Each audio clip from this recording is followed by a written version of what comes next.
चलिए साथियों, आप लोग कैसे हैं? उम्मीद करते हैं कि आप लोग अच्छे होंगे और स्वस्थ होंगे। आपकी पढ़ाई जो है ना काफी बेहतरीन चल रहे होंगे।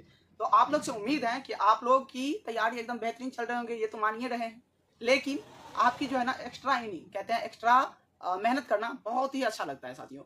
अब अंत टाइम में आप जितना रिवाइजिंग करेंगे उतना आपको फायदा मिलेंगे। ठीक है, तो रिवाइजिंग पर ध्यान दीजिए और बढ़िया से तैयारी करिए। चलिए, तो आज जो है ना हम सभी के बारे में यानी कि बतलाने के लिए चाहते हैं। पेन कहाँ गया जी? हाँ, आज हम सभी चीजों के बारे में यानी कि वास्तविक संख्या आप लोगों को हम पढ़ा चुके थे। ठीक ना, वास्तविक संख्या, वास्तविक संख्या, वास्तविक संख्या। ठीक है, संख्या के बारे में आप लोगों को हम जानकारी दे दिए थे। ठीक है, तो वास्तविक संख्या कहते किसे है? ठीक है, इनके बारे में हम पूरे डिटेल में बता दिए थे। आज जो है ना इनके बारे में हम जानेंगे कि वास्तविक संख्या के अंतर्गत क्या क्या हम पढ़े हैं। ठीक है, तो पहले तो भाग एल्गोरिथम का प्रयोग करके ए बराबर में बी क्यू प्लस आर पढ़े हैं। ठीक है, ए बराबर में क्या पढ़े हैं? बी क्यू प्लस में आर पढ़े हैं। ठीक है, ये एक सूत्र हो गया। ठीक है, इनको याद रख लीजिए। उसके बाद हम क्या पढ़े थे? यानी कि एल्गोरिथम का हो गया प्रयोग इनमें। और देखिए, दो एलसीएम और एचसीएफ दिए रहते हैं। ठीक है, एचसीएफ कह सकते हैं, एचसीएफ और एलसीएम। एलसीएम दिए रहते हैं, एलसीएम। ठीक है, दो दिए रहते हैं। अब कहते हैं क्या कि एलसीएम भी निकाल कर दिखाइए और एचसीएफ भी निकाल कर दिखाइए। इस स्थिति में दो दिया है और पूछे हमसे, तो जो दिया है उनको हम क्या करेंगे? एचसीएफ दोनों को गुणनखंड विधि से, इसे क्या कहेंगे हम? गुणनखंड कर लीजिए, गुणनखंड विधि। ठीक है, विधि का प्रयोग करके क्या कीजिए? हमें निकाल लेंगे क्या? एलसीएम और एचसीएफ ज्ञात कर लेंगे। उसके बाद इसके बाद आता है कि एलसीएम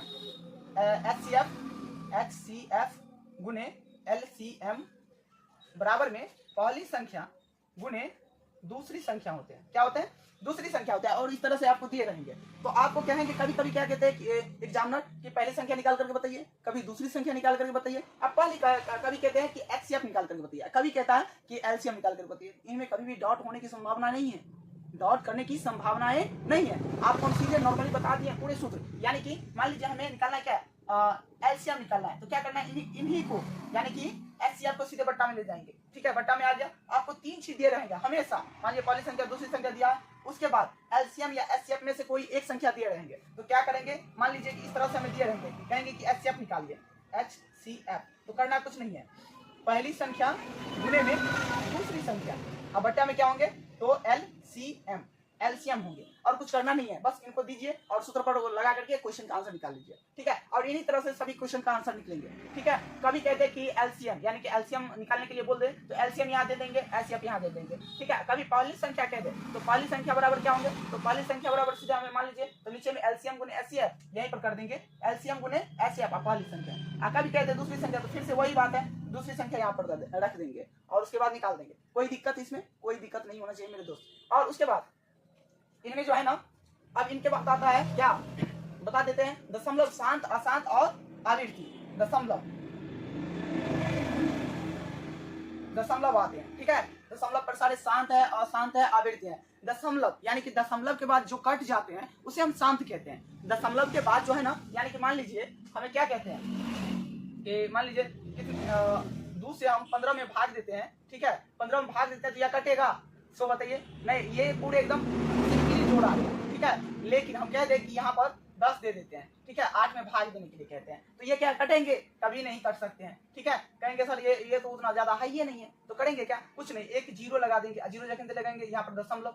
ठीक है, दशमलव दे दीजिए, 0 दशमलव कितना हो जाएंगे? 10 8 80, यानी कि ये 10 8 80 हो गया, ये कट गया। तो ये दशमलव पर सारे क्या है? शांत है।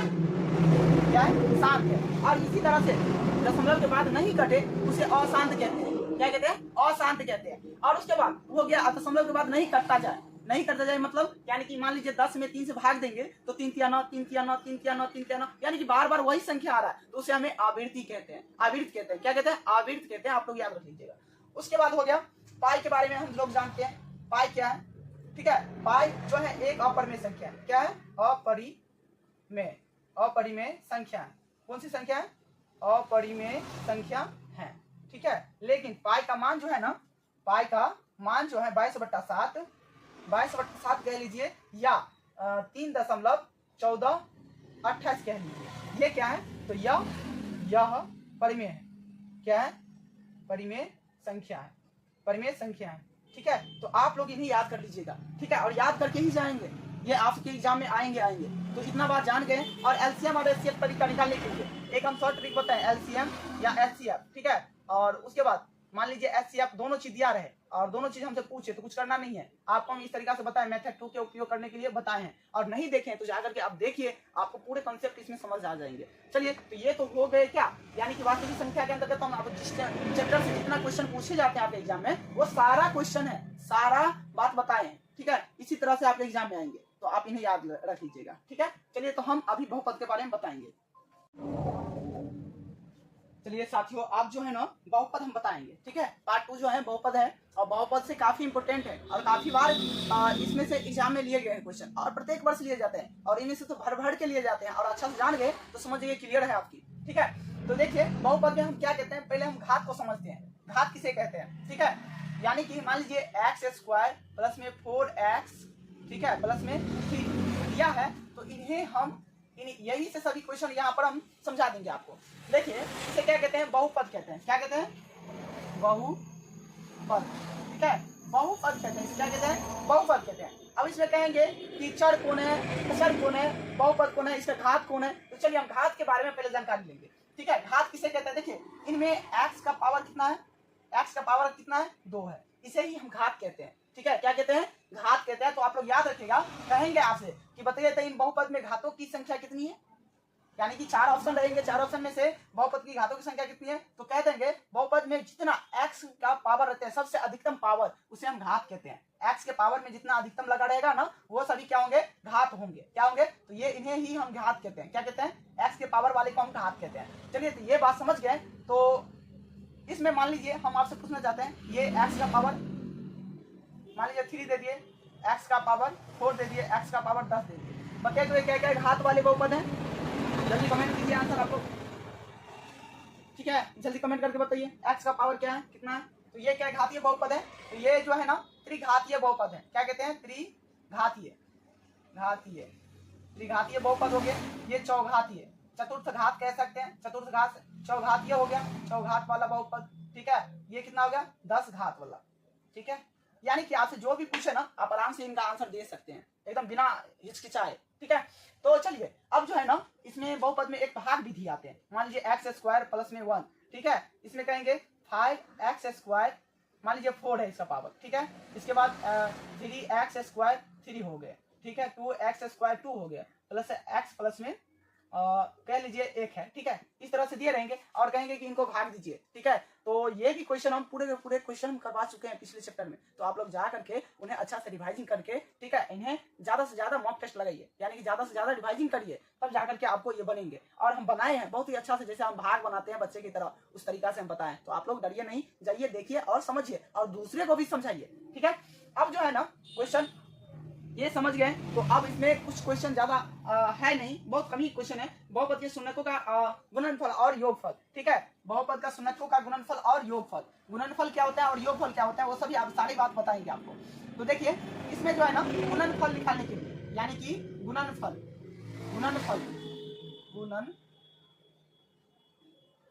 गुणनफल, ठीक है, गुणनफल निकालने के लिए क्या किया जाए, अल्फा प्लस में सॉरी अल्फा इंटू बीटा होते हैं, माइनस सी बाई ए होते हैं, सॉरी सी बाई ए होते हैं। गुणनफल बराबर क्या होता है, सी बाई ए। अब यहीं पर योगफल जो पूछ ले, तो योगफल बराबर क्या होंगे, यानी कि अल्फा प्लस में बीटा बराबर में माइनस बी बाई ए होते हैं, माइनस बी बाई क्या होते हैं, ए होते हैं। तो इस तरह से बस यही क्वेश्चन आपको दिए रहेंगे सत्यापित करने के लिए, तो आप इतना नहीं बता सकते हैं, काफी आसान है और काफी इंपोर्टेंट भी है। चलिए, शून्यकों का गुणनफल और योगफल दिए रहेंगे। देखिए, इसमें ए x² पहले तो क्वेश्चन दिया रहेगा, प्लस में बी x² प्लस सी बराबर में दिए रहेंगे, और कहेंगे कि इनका यानी कि अल्फा और प्लस बीटा दिया है, तो बताइए इनको सत्यापित करके बताइए कि ये अल्फा प्लस बीटा सही है, सी बाई ए सही है, अल्फा प्लस में बीटा, यानी कि दोनों सही है कि अल्फा इंटू बीटा सही है और alpha into alpha plus beta दोनों सही है कि नहीं। ये बात हम पूरे के पूरे क्लास में आप लोगों को बता चुके हैं, तो आप लोग जा करके अच्छा से ढंग से देखिए, उसके बाद समझ में आएंगे।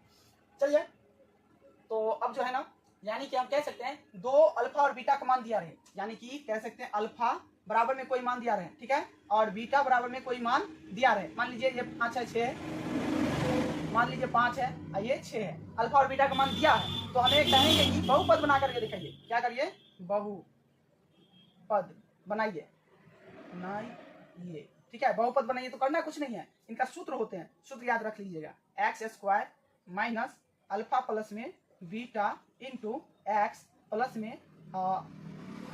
में अल्फा इंटू बीटा होते हैं, ठीक है। और देखिए अल्फा कहाँ है, अल्फा का मान जो दिया है, ठीक है, अल्फा की जगह पर रख दीजिएगा, और बीटा का मान दिया है, बीटा की जगह पर रख दीजिएगा। वही काम यहाँ पर करिएगा, यहाँ पर लेकिन गुणा का चिन्ह है, ठीक है, बिंदु जो होता है ना गुणा के सिंबल में आते हैं। तो बस इतना बात आप लोग याद रख लीजिए और आपको ये बहुपद खत्म हो गए, ठीक है। बहुपद क्या हुए, खत्म हो गए। आप इन सभी को जानकारी रख लेते हैं ना, तो आपको कहीं पर भी डाउट या दिक्कत करने की सामना नहीं करना पड़ेगा, ठीक है। तो चलिए मिलते हैं अगला चैप्टर से, यानी कि 2 चर वाले रैखिक समीकरण से।